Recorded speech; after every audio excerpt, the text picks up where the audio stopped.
नमस्कार, मैं हूं अवनींद्र आशुतोष। आपका बहुत बहुत स्वागत है हमारे खास कार्यक्रम मुंबई की आवाज़ में। आपने सुना होगा कि मुंबई का जो विकास हुआ है, मुंबई का जो जन्म हुआ है, उसमें सबसे बड़ा योगदान अगर किसी का हुआ है, रहा है, तो वो है कोली समाज का। और कोली समाज ही असली भूमिपुत्र कहे जाते हैं। अभी मैं खड़ा हूँ भाईंदर ईस्ट इलाके में। जेसल पार्क इलाका का ये चौपाटी इलाका है। पहले किसी ज़माने में यहाँ पर जंगल हुआ करता था। बड़े बड़े जो गार्डन देख रहे हैं आप, इसका नामो निशान नहीं था, लेकिन अब विकास की हवा चली है। और ऐसे में कुल मिलाकर कहा जा सकता है कि बदलाव की बात करने वाली जो स्थितियां हैं वो देखी जा सकती हैं। यहाँ मैंग्रोव है और यहाँ पर पूरा खाड़ी है, जहाँ से मछली का व्यवसाय करने वाले, मछली के ज़रिए अपनी रोजी रोटी कमाने की कोशिश करने वाले कोली समाज के लोग हैं। आज उनकी ज़िंदगी में एक तूफान सा आ गया है, एक हलचल सी आ गई है। और जाहिर तौर पर अभी मैं जिस इलाके में खड़ा हूँ, आपको बता दें कि ये विकास के कदम की तरफ अग्रसर है। यहाँ पर आपको दिखा दें कि कोली नगर मच्छीमार वेलफेयर सोसाइटी का बोर्ड आप देख सकते हैं। और जाहिर तौर पर कहा जा सकता है कि यहाँ पर लंबे समय से, बहुत ही पुराने समय से कोली समाज के लोग रहते हैं। और अभी भी जो उनकी बस्तियाँ हैं, आपको दिखाने की कोशिश करेंगे। हमारे कैमरामैन देव साहब दिखाएं यहाँ पर कि यहाँ से पूरी जो बस्ती आप देख रहे हैं, ये जो झाड़ देख रहे हैं, ये सब उसी दौर के झाड़ हैं या फिर घर हैं। जो पीछे आपको कुछ बिल्डिंग भी दिखाई पड़ेगी, लेकिन वो बहुत बाद की तस्वीर है, बाद की बिल्डिंगें हैं। लेकिन यहाँ जो पूरा जो आप देख सकते हैं, ये जो पूरी बस्ती है, ये कुल मिलाकर उन लोगों से संबंधित है जो यहाँ के मूल निवासी हैं। और अक्सर हमने सुना है कि कोली समाज के लोग ही मुंबई के मूल निवासी माने जाते हैं, भूमिपुत्र माने जाते हैं। लेकिन आज जिस तरह से संकट के बादल इनकी ज़िंदगी में आ गई है, इनको धमकाया गया है, इनको डराया गया है, दहशत है इनके दिलों में। इनको लगता है कि इनका जो घर है वो तोड़ दिया जाएगा। जाहिर तौर पर जिसकी पीढ़ी दर पीढ़ी अपनी ज़िंदगी को आगे बढ़ाने का काम करती आई हो, और अचानक पता चलता है कि उसको घर से बेदखल किया जाएगा, तब क्या होता है आप बखूबी समझ सकते हैं। जज्बाती मामला है, इमोशनल मामला है। लेकिन सरकार, कानून और व्यवस्था को लेकर जो हम सवाल सुनते हैं, देखते हैं, महसूस करते हैं, उससे भी ज़्यादा ज़रूरी मैं मानता हूं कि आम लोगों की जो भावनाएं हैं उसको समझना भी ज़रूरी है। क्योंकि वक्त की नज़ाकत है कि इनकी समस्याओं को समझा जाए। निदान ढूंढने का जो काम है वो कानून करता है। लेकिन जो तकलीफ़ है, यहाँ जो बच्चे और महिलाएं हैं, जो भी लोग यहाँ पर आप देख रहे हैं, इसी बस्ती से इनका एक गहरा नाता रहा है। और एक अपनी ज़मीन का जो एक सुख होता है, उस सुख पर आज संकट के बादल मंडरा रहे हैं। तो ये जो तस्वीरें आप देख रहे हैं, ये कोली समाज के लोग हैं। और आज ये बस सिर्फ यही चाहते हैं कि इनकी जो ज़िंदगी का जो बड़ा सा एक आशियाना रहा है, पुरावे कहते हैं, पुरावे यानी प्रूफ कहते हैं, कागज़ पत्तर कहते हैं कि ये ज़मीन, ये घर, सब कुछ इनके नाम है। और इनकी ज़िंदगी में अगर कुछ बचा हुआ है, इनके दौलत है, जिसको लेकर हर कोई चाहता है कि ये सुरक्षित रहें और इनके घर में खुशियां रहें। खुशियां तब रहेंगी जब इनके मन से डर को निकाल दिया जाएगा। और डर कैसे निकलेगा, आज हम उसी बात को लेकर जानेंगे कि कोली समाज के लोग भाईंदर ईस्ट में कितनी परेशानी महसूस कर रहे हैं, कितना इनके अंदर दर्द है। और उसी दर्द को लेकर आज हम सवाल करना चाहेंगे प्रशासन से, बीएमसी से, मुख्यमंत्री जी से और इस देश के प्रधानमंत्री से। आपने वादा किया था मोदी साहब कि सबका साथ सबका विकास, ये कैसा विकास है जहां पर इन लोगों को कागज़ लेकर खड़ा होना पड़ रहा है? ये सवाल हम निश्चित रूप से आने वाले दिनों में सरकार से पूछेंगे कि वाकई अच्छे दिन कब आएंगे, क्योंकि अच्छे दिन इनके बिल्कुल नहीं आए हैं। एक बार फिर से तस्वीर देखिए, ये चेहरे बता रहे हैं कि हर किसी के मन में एक दर्द है। और दर्द जब तक चेहरे पे होता है तब खुशी नज़र नहीं आती। और अपना जो जीवन का सबसे बड़ा हक जो होता है वो रोटी, कपड़ा और मकान होता है। तो मूलभूत सुविधाओं को लेकर अगर सरकार इनकी ज़िंदगी से खिलवाड़ करती है, जैसा कि अब हम जानेंगे इनके मन में कि क्या चल रहा है, उसी से कहा जा सकता है कि वाकई अब बहुत हो गया। अब हर किसी को एहसास दिलाना होगा कि सरकार और ये पूरा सिस्टम जो है उसके साथ है। क्यों किसी का घर तोड़ने का माहौल बनाया जाता है? और जब माहौल बनता है तो समझा जा सकता है कि ना कोई खा सकता है, ना कोई सो सकता है, ना काम में मन लगेगा। मैडम आप बताइए, आपका नाम क्या है? वेरोनिका मलिया. आप बताइए क्या तकलीफ है, अभी क्या तकलीफ है आपको, प्रॉब्लम बताइए। सांगलीला बाय सांग तू सांग. तुम्ही सांगा नाही तुम्ही सांगा. काय सांगे आई सांगे. चलिए तुम्ही सांगा. तपलीक होते आम्हाला, ही तपलीक म्हणजे मुलं बालांना आम्हाला तपलीक दिली. आता आमचे नशिबान नव्हती ते आता आम्हाला दिली. ही मुलं बाला जायले आम्हाला, ते आम्हाला तपलीक नव्हती पहिल्यापासून ना. आता आम्हाला तपलीक देताना आमची दादा मुलं जायली, मुलांना मुलं जायली. ही आमची जिंदगी गेली. आमची मुलांना मुलं जायली, ही आवरी म्हणजे पेरी जायली. तुम्ही चिखलान लेलू त्याचा मला आता दुःख दिलं. याचा उपयोग कोणी करा, आमच्यासाठी प्रार्थना करा. ये मराठी भाषा इनकी मातृभाषा है और भावना जो है उसको समझने की कोशिश कीजिए कि बहुत दुखी हैं, इनके हक के साथ खिलवाड़ किया जा रहा है और सब कुछ प्रूफ बता रहा है, कागजात बता रहे हैं कि इनके पास जो कुछ भी है सब कुछ इनका है. उसके बावजूद एक जो खौफ है इनके चेहरे पर आप देख सकते हैं, एक नाराजगी, एक रोष जो है आप महसूस कर सकते हैं. तुम्ही सांगा. पाणीच नाही बाबा प्यायला लाभ इथे अजिबात पाणी नाही प्यायला लाभ. कोई बात नहीं. आप बताइए आपका नाम क्या है? दिनेश माले. नीरज जी आप बताइए क्या तकलीफ है इन लोगों को और क्या कहना चाहते हैं? हम लोग का हिंदी में बात है मराठी. तो पहले से हम लोग का दादाजी जे थे वो कम से कम 90s तो 100 या 90 वर्षापासून, मैं मराठी जास्त बोल, 90 वर्षापासून 100 वर्षापासून ते लोक होते. त्यांचा तो रेकॉर्ड होता, ते निघून गेले. त्याच्यानंतर आमचे आईबाप गेले, जे कोणी 65-70 वर्षापासून असे झाले. आमची आत्या गेली. असे लोक निघून म्हणजे वयाने गेली. पहिला त्यांच्याजवळ काय होतं असं माहीत नाही. आम्ही चिखलामध्ये पहिला होतो. पहिला आमची घरं होती, असं पलंग जसं असतो त्याच्यावर घरं होती, पाणी द्यायचं स्टेशनपर्यंत. आम्हाला कधी संडास आली, लघवी आली तर आम्ही त्या घरामध्ये करायचो.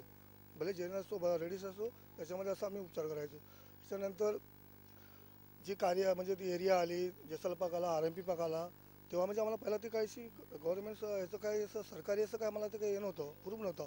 एवढाच होता कस्टम पोर्टचा जो बोटीचा लागत होता तो धंद्यासाठी, तेवढा होता. हे टॅक्स वगैरे नव्हते, नंतर आले. त्याच्यानंतर आता आमचे आईबाप सगळे गेले. त्याच्यानंतर आता आमची पाळी लागणार आहे. आता हे आम्हाला आपत्ती आली तोडण्याचं, हे करण्याचं, तर आम्ही कुठे जायचं? कोळी समाजाच्या किनाऱ्यावर कुठे जायचं, कुठे धंदा करायचा, हे आमचा बोलण्याचा उद्देश आहे सर्वांचा. आम्ही सगळ्यांच्या ह्या न्यूजवरती अजूनही कुठले न्यूज असतील त्यांच्या बी सगळ्यांचे आभार मानतो की आम्हाला कोळी समाजासाठी धंद्यासाठी काहीतरी किनारा द्या. आणि नंतर मी तुमच्यावर आहे.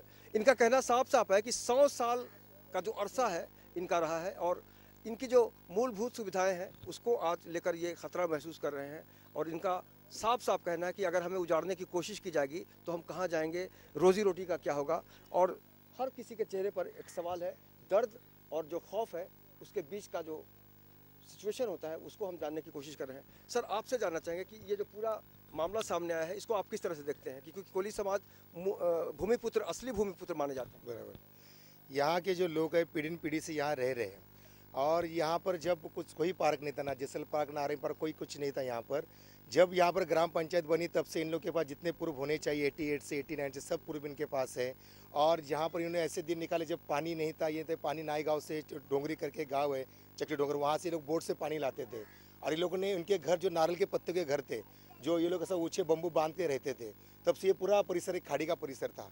और आप जो जैन मंदिर देख रहे हैं वहाँ कि उनका बड़ा किनारा था, वहाँ लोग उतरते थे. ये चिक्कर के दिन में इन लोगों ने दिन निकाले हैं. अभी अचानक इनके इतने सालों रहने के बाद इनकी पीढ़ी की पीढ़ियाँ बढ़ गई, इनके फैमिली की फैमिली बढ़ रही है, इनके बच्चे के बच्चे हो रहे हैं. उनके घर के लिए बढ़ावा देने की जगह अचानक कोई आके कहता है कि तुम्हारे घर तोड़ने हैं, कोई नोटिस नहीं, कुछ नहीं कुछ नहीं. तो अब ये बेचारे इनका रोजगार कहाँ जाएगा? इनका सब रोजगार फिशिंग के ऊपर, मच्छी के ऊपर है. आप देख सकते हैं किनारे पे इनके सब खुद की इनकी बोट है. अब इनको दूसरा कोई धंधा पानी तो आएगा नहीं. और ये मच्छी मारों का किनारा नहीं तो क्या इनको कोई बड़े तुम हवेली घर देने वाले हो? जाएंगे तो कहाँ जाएंगे ये लोग? अगर हम जनप्रतिनिधियों की बात करें, अगर हम नगर सेवक की बात करें, MLA और सांसद की बात करें, उनकी क्या भूमिका है? क्योंकि अगर इनसे वोट लेने का हक है उनको, तो इनकी समस्याओं में भी खड़े होने का हक है, पूरी तरह इनका हक है. अभी इनका हमने इनसे एक जगह जो नगर सेवक उनको हम लोग ने कोशिश की थी मिलने की, तो कुछ बाहर गए थे, सुना था उनका कुछ प्रोग्राम था, मैसूर साइड गए थे. तो यहाँ के जो अपने जो मदन सिंह है, अपना सुकुमार पांडे जी है, उन्होंने आके हमको थोड़ा सपोर्ट किया था अपना तला रोड पे. लेकिन उसके बाद आगे क्या कार्रवाई है पूरी तरह नहीं पता चल रही है. तो हम पूरे हमारे जो कुली समाज के लोग हैं वो महानगर पालिका में गए थे, कमिश्नर साहब हंगे साहब से मिले थे. उन्होंने कहा था कि ठीक है, मैं पूरी तरह सर्वे देखा नहीं है मैंने, जो जूने घर रहेंगे, पक्के घर रहेंगे, उनको मैं हाथ नहीं लगाऊंगा, लेकिन वहाँ पर मैं पूरा सर्वे कराऊंगा, मोजमाप कराऊंगा. उसके बाद में मैं कुछ उसके बाद में स्टेप लूँगा. फिर स्टेप लेना क्यों है? स्टेप लेने का क्या कारण क्या है? स्टेप लेने की ज़रूरत ही नहीं है.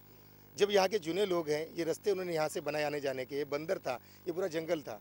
तो कमिश्नर साहब ने ऐसा ही कहना चाहिए कि भाई ठीक, कोली समाज है वो छोड़ के अपन आगे कुछ की जगह कोशिश करनी चाहिए. तो उन्होंने कहा कि मैं 2 इंजीनियर भेजूंगा और उसका जो भी है सर्वे करूंगा. तो अभी कल से आज तक कोई इंजीनियर तो आए नहीं है. तो लोगों के घर में आज तक 2-3 दिन से चूल्हे नहीं जले. सब रो के उनका ये है कि जाएंगे कहाँ, ये उनकी मातृभूमि छोड़ के जाएंगे कहाँ वो लोग. एक बड़ी अच्छी कविता की पंक्तियां मुझे याद आ रही हैं कि कई दिनों तक चूल्हा रोया, चक्की रही उदास, कई दिनों तक कानी कुतिया सोई उनके पास. इस यहाँ जितने भी लोग हैं उनके घरों में अगर चूल्हे नहीं जलते हैं तो समझा जा सकता है कि बच्चा भी भूखा रहेगा, बुजुर्ग भी भूखा रहेगा और युवा समाज का जो भी चेहरा है वो भी खाने का मूड कैसे होगा। ऐसे में समझा जा सकता है कि अगर किसी का जो घर है वो खतरे में है तो जाहिर सी बात है हम मानवाधिकार को भी अपने तरीके से समझने की कोशिश करेंगे। मानवाधिकार को लगातार आगे बढ़ाने का काम इस इलाके में करते हैं अफसर कुरैशी। अफसर, आम आदमी की जो ज़रूरतें होती है उससे सरकार का कोई रिश्ता नहीं रहा है क्या? मीरा भाईंदर महानगर पालिका में अंधेर गर्दी चल रही है, क्या कहेंगे आप? मैं तो यही कहूँगा कि अंधेर गर्दी तो बहुत चल रही है और ये जो जितने भी गरीब लोग यहाँ समस्या लेके खड़े इनको रास्ते पर उतरना पड़ा है। ये बहुत शर्म की बात है, यहाँ के नगर सेवक के लिए भी बहुत शर्म की बात है, यहाँ के आमदार के लिए भी बहुत शर्म की बात है।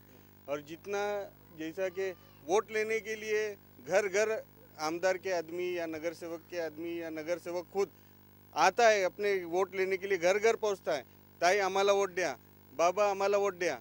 आता त्यांचे घराची उनके घर की ये परिस्थिति ऐसी आ गई है कि तोड़ने का ऑर्डर कमिश्नर दे रहे हैं। आखिर दे रहे क्यों? ये समुंदर किनारा मच्छी मारों का इलाका है और ये कोली लोगों का इलाका है। आज से नहीं, कई सालों से मच्छी मार समंदर के इलाके पे राज कर रहे हैं। मैं जान सकता हूँ कि यहाँ के नगर सेवक से भी मैं पूछना चाहूँगा कि आखिर क्या है, तकलीफ क्या है आप लोगों की इन कोली लोगों से? ये बेचारे अपनी रोजी रोटी कमाते हैं, अपनी रोजी रोटी के लिए समंदर में 8-8 10-10 दिन अंदर जाते हैं, अपनी जान जोखिम में डाल के ये लोग अंदर जाते हैं। हाँ, इनके लिए मच्छी पकड़ के लाते हैं, सब करते हैं। फिर आज ये गुजराती मारवाड़ी लोग, ये बिल्डिंगें बनी है, ये क्या लीगल है? ये सब CRZ की जगह पे है। ये सब बिल्डिंगें पहला जितने भी गुजराती मारवाड़ी यहाँ के बसे हैं, आज बोलते ये समाज को जगह नहीं देने का, वो समाज को जगह नहीं देने का। तो देने का किसको? खाली गुजराती और मारवाड़ियों को? मैं पूछना चाहूँगा यहाँ के आमदार से भी कि अभी ये आपके आमदार को अभी परिचय दे दीजिए हमारे दर्शकों को। हमारे यहाँ के आमदार है, ये वार्ड 46 है ना, प्रताप सरनाइक जी है, उनको भी नरेंद्र मेहता जी है, उनको भी पूछना चाहूँगा कि क्यों आखिर में गरीब लोगों पे अत्याचार हो रहे हैं। हमारा मानवाधिकार सिटीजन विजिलेंस कमेटी इनके साथ में है और इनके ऊपर जो भी अत्याचार होगा हम इनके साथ में खड़े हैं। और लेमन चैनल 1 का मैं बहुत शुक्रगुजार हूँ जो इनका दर्द सुन के, इनका दर्द समझ के हमारे पास में इनकी मदद के लिए आए हैं। और ये प्रोग्राम हम बार बार दिखाएंगे ताकि सरकार की जो आंखें बंद हो गई है, सरकार को सुनना जो बंद हो गया है, उस पर कहीं ना कहीं से जू रेंगने का काम करें। महिलाओं के साथ भी हम समझने की बात कोशिश करेंगे, लेकिन अभी जिस तरह से सिचुएशन की बात हो रही है तो एक बार ये सारे चेहरे एक बार दिखाइए।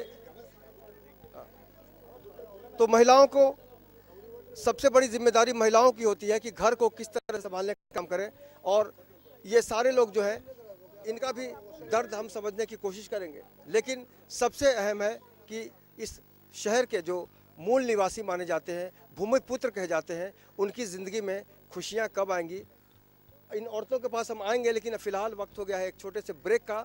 ब्रेक के बाद हम आएंगे, बताएंगे मुंबई की आवाज़ में कि भाईंदर ईस्ट का जो कोलीवाड़ा इलाका है वहाँ पर कितना खौफ है कि आपका घर उजाड़ दिया जाएगा। मिलते हैं एक छोटे से ब्रेक के बाद।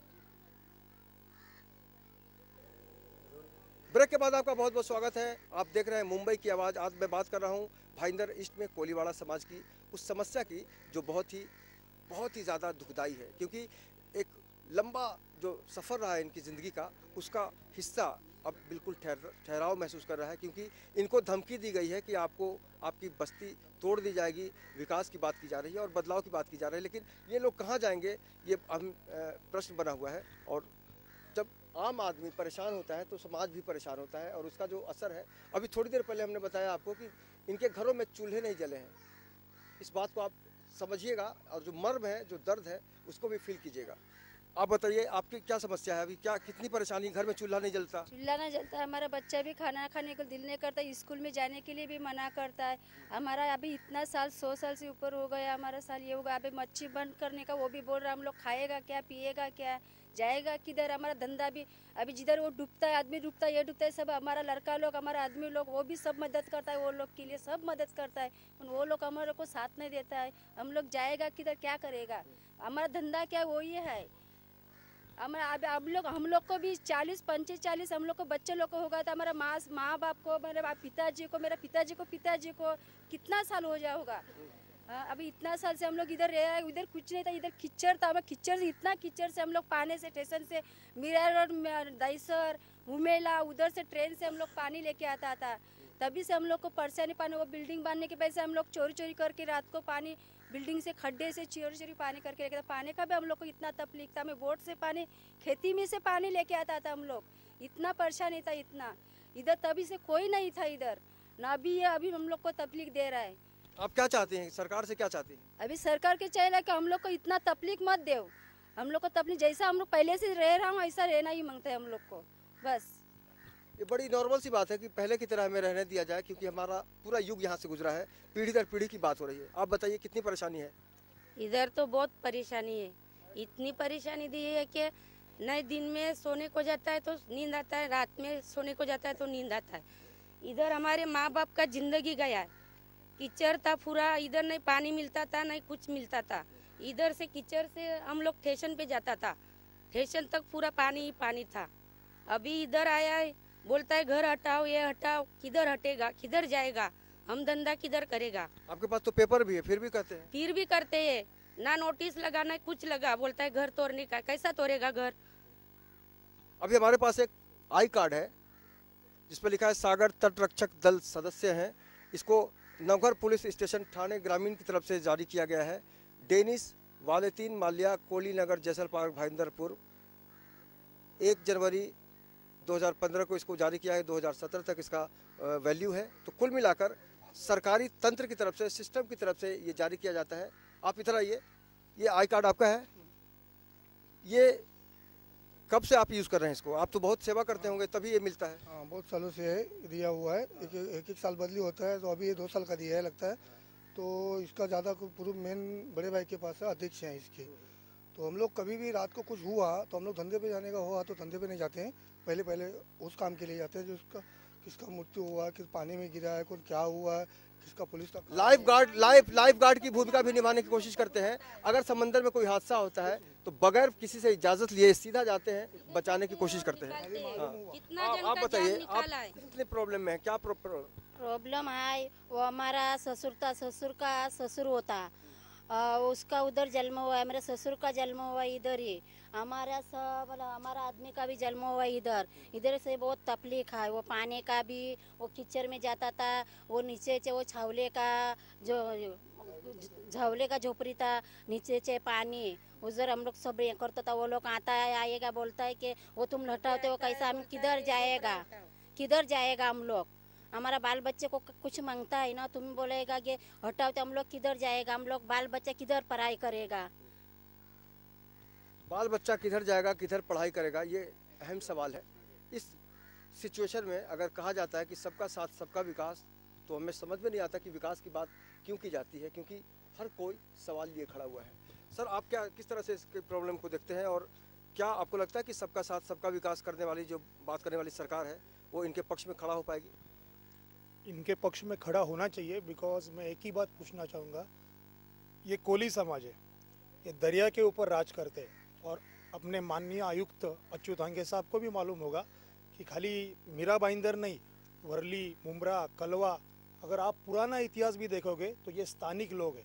जैसे अभी आपने कहा कि इन्होंने ये सागरी तटरक्षक दल किया है, राज किया है, और उनकी आपसे कुछ भी डिमांड नहीं है। मूलभूत 3 चीज़ें, हमें यहाँ पर रहने दीजिए, पानी दीजिए। उल्टा आप इस समाज के नए ये लड़के हैं ना, इनको आगे लाना चाहिए, इनको सिखाने के लिए कुछ प्रयत्न करने चाहिए। वो तो आपसे प्रशासन से हो नहीं रहा है, उल्टा जो है वो भी निकालने का ट्राई कर रहे हैं। भूख कितनी है आपकी, दूसरों के ऊपर कार्रवाई कीजिए, क्यों नहीं हो रहा आपसे? कितनी भूख है? जरा भूख कम कीजिए, पैसा ऊपर लेके नहीं जाने वाले, गरीबों को साथ दीजिए, उनकी मूलभूत गरजें पूर्ण कीजिए, वो आपको बहुत साथ देंगे। बस बहुत बड़ा पंच था इनके बातों में। आप बताइए कि आप लोगों का अगला कदम क्या होगा, क्योंकि ये जो चेहरे पे उदासी है, ये जो माहौल मातम में बदलता हुआ माहौल जो नजर आ रहा है, अगला कदम इन लोगों का क्या होना चाहिए?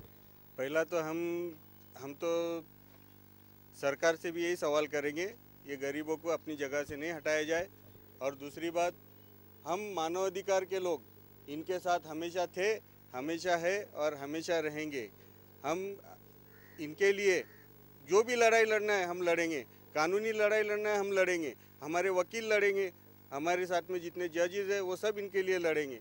और दूसरी बात ये है कि ये जो नारियल के पेड़ है ये इन लोगों ने आज नहीं लगाए हैं, इनके बाप दादा यही गवाही देते हैं, इनके बाप दादाओं ने लगाए हैं और ये जगह पे से इनको कोई हटा नहीं सकता। हम आगे साहब को भी ये कर पूछते हैं कि अगर तुम में हिम्मत है तो हथौड़ा लगा के बता दीजिए इधर, फिर देखना इसका अंजाम क्या होगा। सीधा सीधा चेतावनी दे रहे हैं अफसर साहब। आपसे जानना चाहेंगे, जब तक सरकार बदली है तो सरकार बदलने का कुछ प्रभाव दिख रहा है आपको? कुछ नहीं, अच्छे दिन नहीं आ रहे। और पहले कांग्रेस की सरकार थी, हाँ, अभी बीजेपी वाले आ गए। वो उजाड़ते नहीं थे, वो बसाते थे, गरीबों का साथ देते थे। कांग्रेस में एक ये थी कि भाई गरीबों का साथ सबका विकास। ये तो सबको बर्बाद करने के चक्कर में अच्छे दिन नहीं ला रहे, बुरे दिन ला रहे। आज बच्चे दिन भर भूखे। हम लोग वुमेन राइट्स से आए हैं वेस्ट में से, हमारे सदर अफसर साहब ने हमसे कहा कि भाई यहाँ घर उजड़ रहा है गरीबों का। और कोई जादव साहब है वो बोलते हैं कि ये पेपर नहीं चलेंगे। खुद आपकी महानगर पालिका पेपर देती है, खुद वो एक दूसरा ऑफिसर बोलता है ये सब अनलीगल है। ये कैसा विश्वास करें हम? ये कैसी नगर पालिका है? ये कैसा कानून है? अगर इन लोगों के बच्चे नहीं रहेंगे, इन लोगों यहाँ पर अगर इन लोग भूखे मरेंगे तो हम भी इनके साथ भूखे रहेंगे और हम भी जाके ट्रैक पे हमारी जान दे देंगे अगर इन लोगों को उजाड़ा जाएगा। तालियां होनी चाहिए इनकी बात पे। ये गरीबों का बस्ती के लोग हैं, इनका महत्व यही, इनका तो जो इनकी जो तकलीफ है वो तो समझ गए, लेकिन इस तरह के सपोर्ट करने वाले भी लोग हैं। युवाओं को अगर हम देखें, ये आजकल के बच्चे हैं और निश्चित रूप से हर किसी को आज आगे बढ़ने का एक मन होता है। आपको लगता है कि वाकई आने वाले दिनों में आप किस तरह से बच्चों से उम्मीद करते हैं, क्या सोचते हैं? चलो, आप क्या बोलते हैं? प्रॉब्लम कुछ है आपकी? मेरी प्रॉब्लम यही कि हमको जैसे हम पहले रहते थे अभी वैसे ही रहने दें हमको। तुम ही सांगे। जब कोई पानी में डूबता होगा तभी उन लोग को हमारी ज़रूरत रहती है, तो अब क्यों नहीं ज़रूरत? हम लोग ये इलाका छोड़ के जाएंगे किधर, रहेंगे किधर? जब तूफान आता है, जब मतलब होता है, तब इन लोगों की याद आ जाती है। इनको हम यूज़ करना चाहते हैं, इस तरह की बात कह रहे हैं। लेकिन अभी हमारा जब घर ही हटा दिया जाएगा तो हम कहाँ जाएंगे?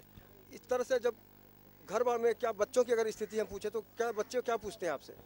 पहले पूछते हैं बच्चे लोग कि अपना घर कैसा रहना चाहिए। अपना घर रहेगा तो हम रहेंगे, घर नहीं रहेगा तो हम पढ़ाई कैसा करेंगे? घर रहेगा तभी हम पढ़ाई करेगा, तभी हम ऊपर जाएंगे, पैसा कमाएगा। अभी अपना दिन कैसा, मच्छी तो कम होते जा रहा है। अभी पहले जैसा मच्छी मिलता भी नहीं है। अभी हमारे बच्चे इधर पढ़ेंगे नहीं, रहेंगे नहीं तो किधर कमाएंगे, खाए किधर? इधर हमको रहना है और अच्छे से रहना है। कुछ चलिए, मैं आप लोगों के एक लाइन बताइए, कुछ तो बोलिए। मैं सरकार को एक करना चाहूँगी, भिखारी जो होएगा भीख मांग के आएगा तो शाम को घर चाहिए हो, तो हम लोग किधर जाएगा? हाँ? तो इतना बाल बच्चे छोड़ के कितना जाएगा? पानी सिर पे ला के हमको बाल गया, इतना दिन हम लोग निकाला। हमारा बच्चा को दूध नहीं मिलता था, दवाखाना नहीं, आटा पीसना 2 किलोमीटर जाना था। किधर जाएगा? तो बच्चा को गोद में और सिर में हंडा, इतना तकलीफ। और जब भी हमको कौन सा नेता बुलाने को नहीं आया, क्या तुम्हारा तकलीफ है? कभी उठाने को कोई आया? पहला सरकार आता कभी बोला नहीं। तो अभी का सरकार ऐसा कर रहे, तो अभी हमको हाथ जोड़ने को आएगा तो हमको किधर गया क्या बोलता है? तो हम क्या करेगा? हम हमारा गरीब का सारा तुम नहीं देगा तो कौन देगा? तो एक सरकार को मैं हाथ जोड़ती, हम ये जगह छोड़ के किधर जाऊंगा? यानी सब लोग हाथ उठा के बताइएगा, आप लोग कितना मतलब अपने साथ इस चीज को चाहती है कि हम घर छोड़ के नहीं जाएंगे?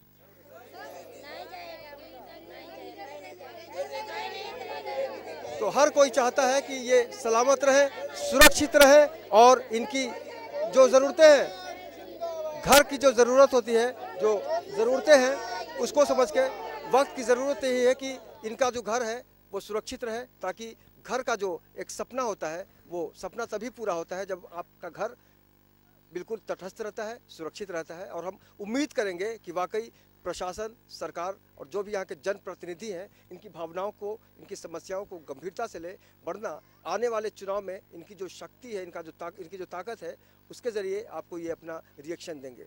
अगर आपके आसपास भी कोई समस्या है जिसका समाधान नहीं हो रहा है तो आप हमें फ़ोन कीजिए, हम बनेंगे आपकी आवाज़। आज के इस सफ़र में इतना ही। ये भाईंदर ईस्ट इलाका है, कोली समाज के लोग बहुत परेशान हैं और वाकई हमारी चाहत है कि इनकी परेशानी दूर हो। तो आज के सफ़र में बस इतना ही। आज हमारे कैमरामैन देव आनंद सिंह के साथ मुझे यानी अवनिंद्र आशुतोष को दीजिए इजाज़त। कल फिर मुलाकात होगी किसी अलग इलाके में, किसी अलग समस्या के साथ। तब तक नमस्कार।